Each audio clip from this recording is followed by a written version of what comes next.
Alright, we are going to continue on yesterday's theme. So today is number 558. Yesterday was 557, and we are still on the same subject, which is left-handed violin playing. Now, I introduced this one idea, which is you hold the violin here and you play the open string.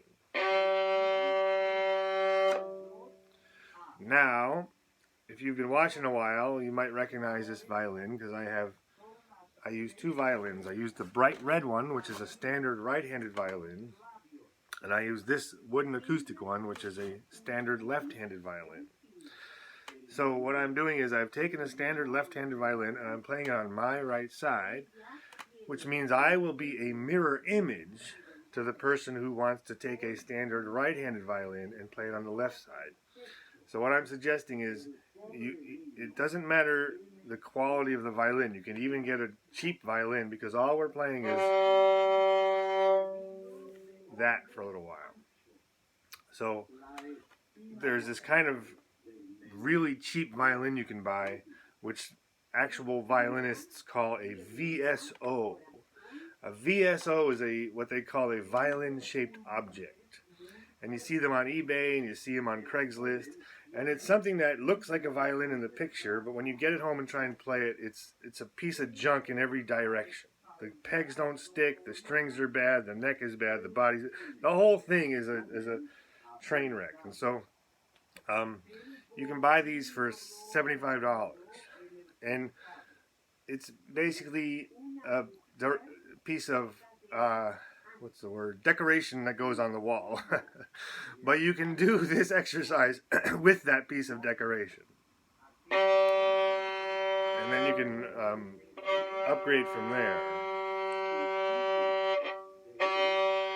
But basically you get any violin, you put it on your right shoulder and you put the bow in your left hand. So left-handed violin playing means playing violin with the bow in your left hand. Okay, so this is my right hand. I'm playing right-handed now, but I'm playing on my left-handed violin, and I'm doing this to mirror what you would be doing. So what you would be doing is putting a standard right-handed violin on your right shoulder, and that'll be a mirror image to me. So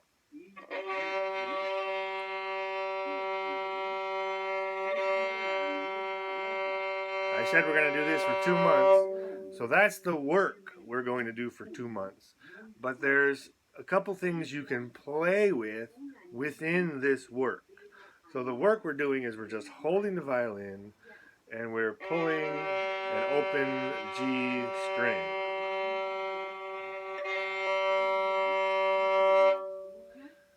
That's the work. Now, within this work, there's 3 things we can play with. If you take your first finger and you put it kind of right where it already is, like so you're holding a violin like this, and then you put your first finger right around here, right around where it already is, but up on the string. In that vicinity there is a harmonic of the G string. So you can just hit the string lightly, without touching it down to the fingerboard. You're just touching the string, but not the wood. So you're just touching it very lightly. So that's something called a harmonic. And a harmonic is that when you touch the strings in certain spots, other notes ring out. It's like a physical property of the string. And if you like Stefan Grappelli, for example, he has a couple signature harmonics that he often throws in his playing. So this harmonic is just one harmonic. There are many other harmonics. For now, we're just going to play. Now, let me remind you, I said this is the work. And the play is to try to find this harmonic with your first finger, which is already right near it.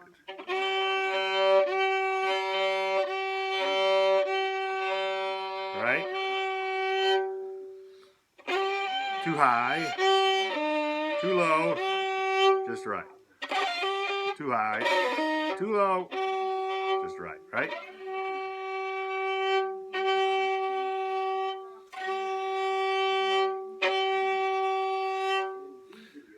So that's one thing to play with.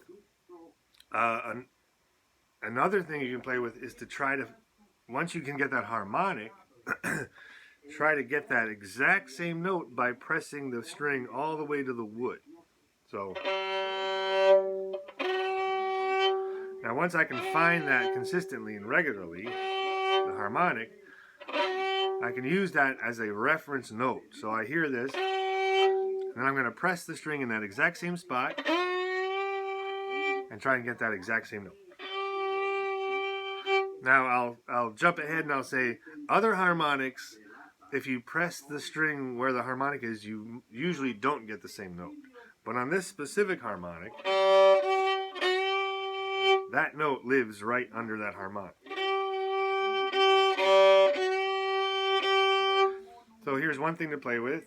So here's the work, right? And then you play with finding the harmonic. And then you can play with finding the note under the harmonic. And then, because I don't want this to bore people who have a little more skill. So then the next step is you find the, well, should I delve into the next step? The next step is you bring this first finger to this note. So now you have an open A string, and with the same first finger, you find that A note right there. And that's it. We're stopping there, and this is something you can do for months, which is the open string, the harmonic, the G note under the harmonic, the open A, and the open A with the first finger.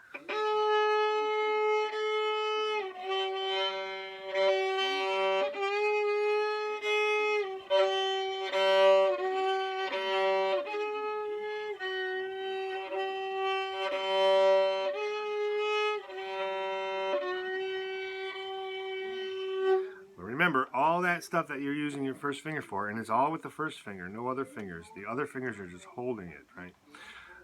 Everything you're doing with your first finger is just play and exploration. Just like try, don't think you're gonna nail it. Just kind of play around and look for this stuff. The real work is just this bowing.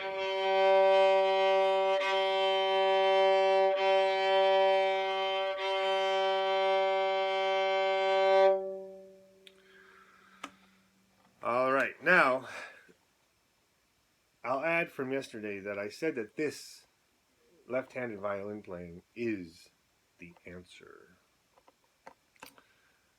And I want to clarify that everybody has their own path.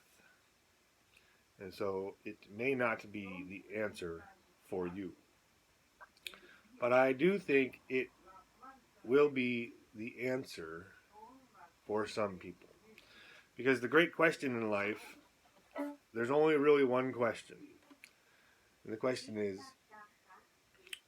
what should I be doing right now? That's it. What should I be doing right now? I have this moment in time. I'm here. What should I be doing? And that answer is unique to every person. And I stumbled upon this left-handed violin playing, and it's it's something to experience. It's something that has to be experienced. And so, for everybody who wants to experience it, I am going to give some exercises which can be mirrored, basically. So I'm playing like a mirror image to what you'll be doing. So the G string is on the low end. Mirror what I'm doing.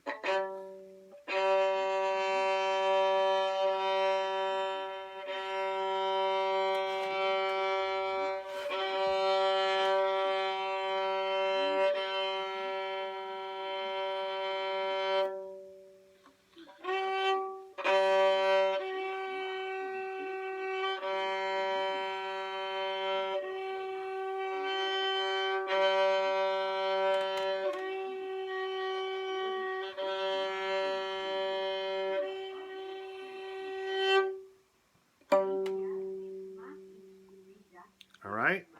That's enough for today. Take it easy. Thanks. See ya.